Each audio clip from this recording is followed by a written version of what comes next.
The grandfather clock in the hallway of Blackwood Lodge chimed midnight, each resonant tone echoing through the old wooden corridors. Detective Marcus Thorne stood at the window, watching rain lash against the glass. It had been 6 hours since tech billionaire Victor Harrington was found dead in the library, his body sprawled across a Persian rug, eyes fixed on the vaulted ceiling. "Anything from forensics?" asked Thorne, not turning around. Detective Eliza Chen shuffled through her notes. "Nothing conclusive.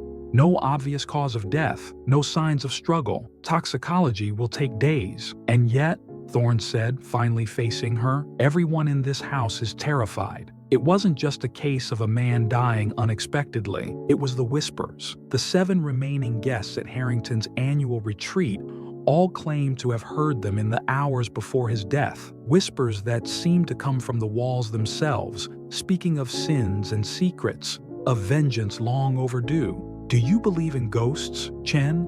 Thorne asked, only half joking. "I believe in people keeping secrets," she replied firmly.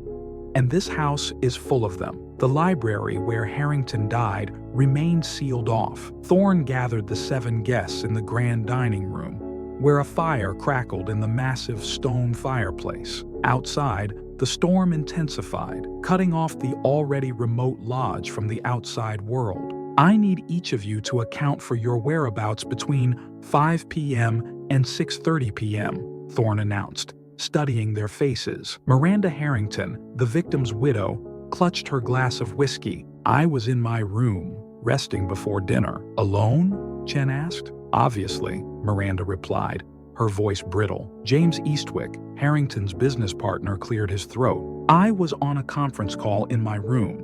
Our Tokyo office can confirm." Dr. Amara Patel, the company's lead researcher, nodded. "I was in the greenhouse. The electronic lock system will show my entry and exit times." One by one, they provided their alibis. The famous author, Nora Blackwell, the ambitious lawyer, Daniel Kim, the reclusive software designer, Lucas Wright, and finally, the housekeeper, Mrs. Winters, who had served the Harrington family for decades. "The whispers," Thorne said after they'd finished. "Tell me about them." The room fell silent. Finally, Lucas spoke, his voice barely audible. "They weren't just sounds, they were words. Clear as day, but distorted somehow, like someone was speaking directly into my mind." "What did they say?" Chen pressed. "Different things to each of us," Miranda answered, her hands trembling. "To me, they said, 'He knows what you did.'"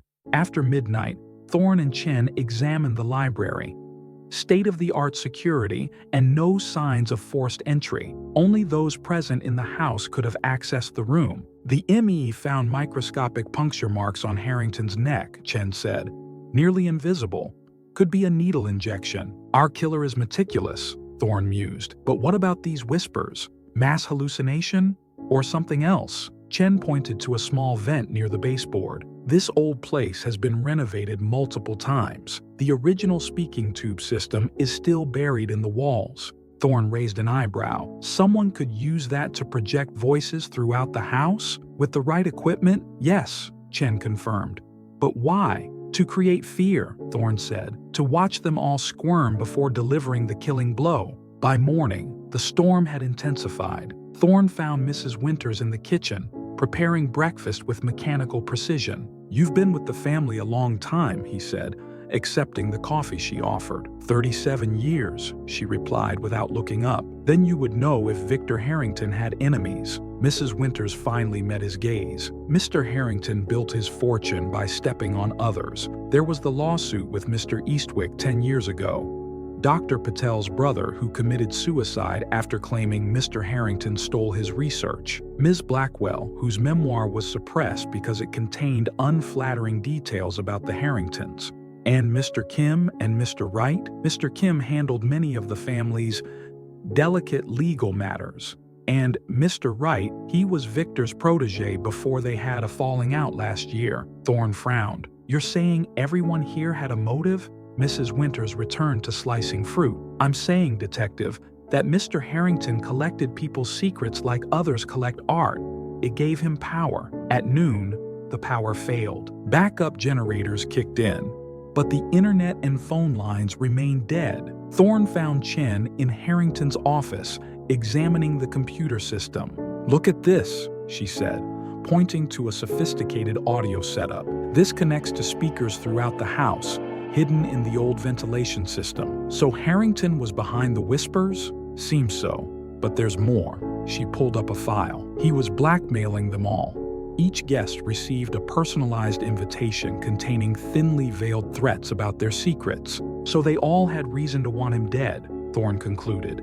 But who actually did it? Before Chen could answer, a scream echoed through the house.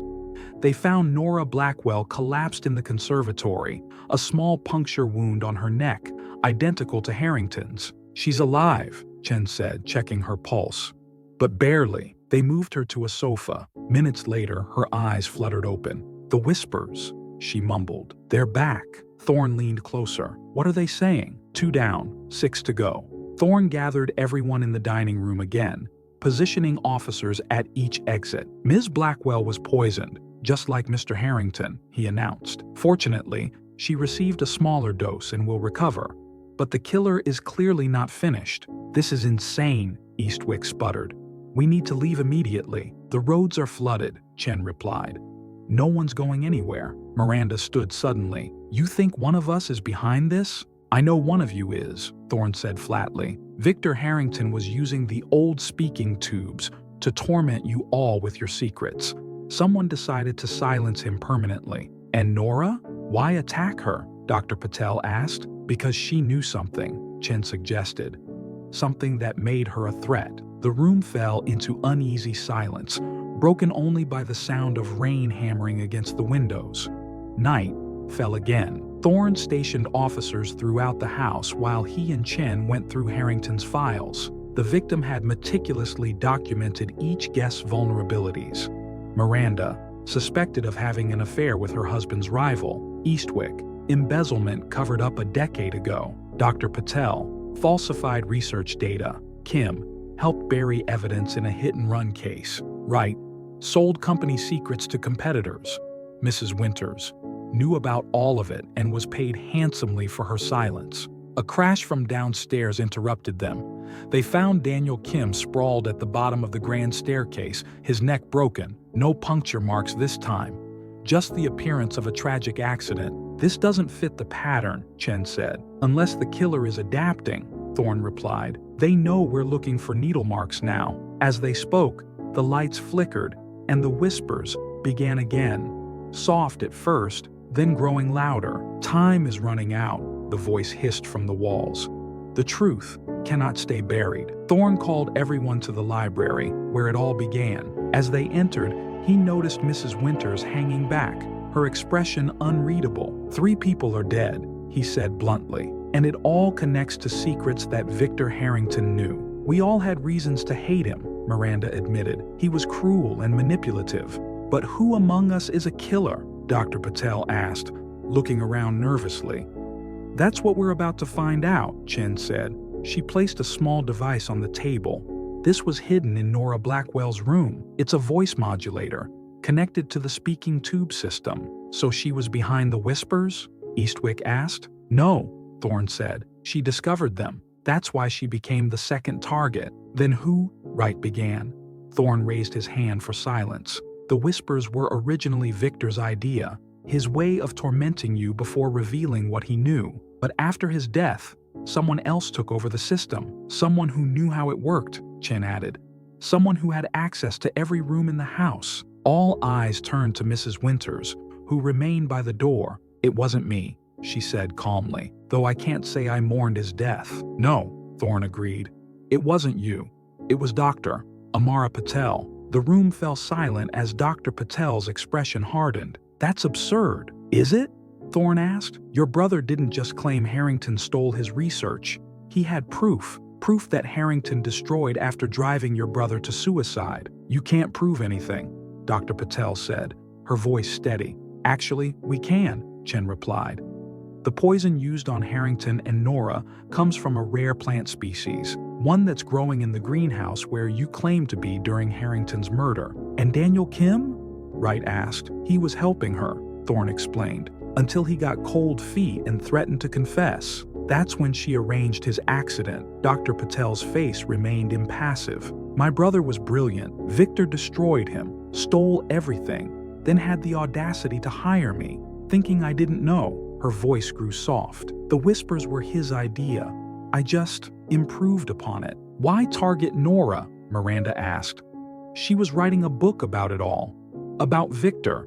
About the company's dark history. She knew about my brother. As officers moved to arrest Dr. Patel, the lights went out completely. When they flickered back on seconds later, she was gone, the door to the library swinging open. The search lasted through the night. They found Dr. Patel at dawn in the greenhouse among her plants, having consumed the same poison she used on Harrington. At her workstation, they discovered a journal detailing everything.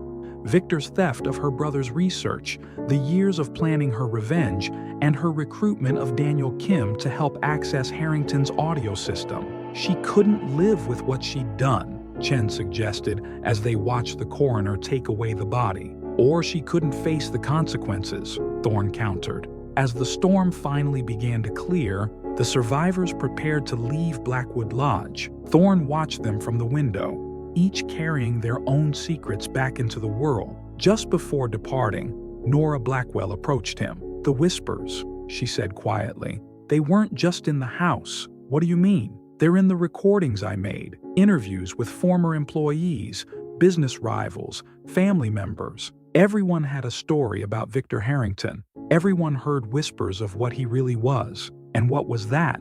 Thorne asked. A man who thought he could bury the truth forever, she replied. But some secrets refuse to stay buried. They whisper until someone finally listens. As the cars pulled away from Blackwood Lodge, Thorne could have sworn he heard a faint whisper from the old walls. Until next time.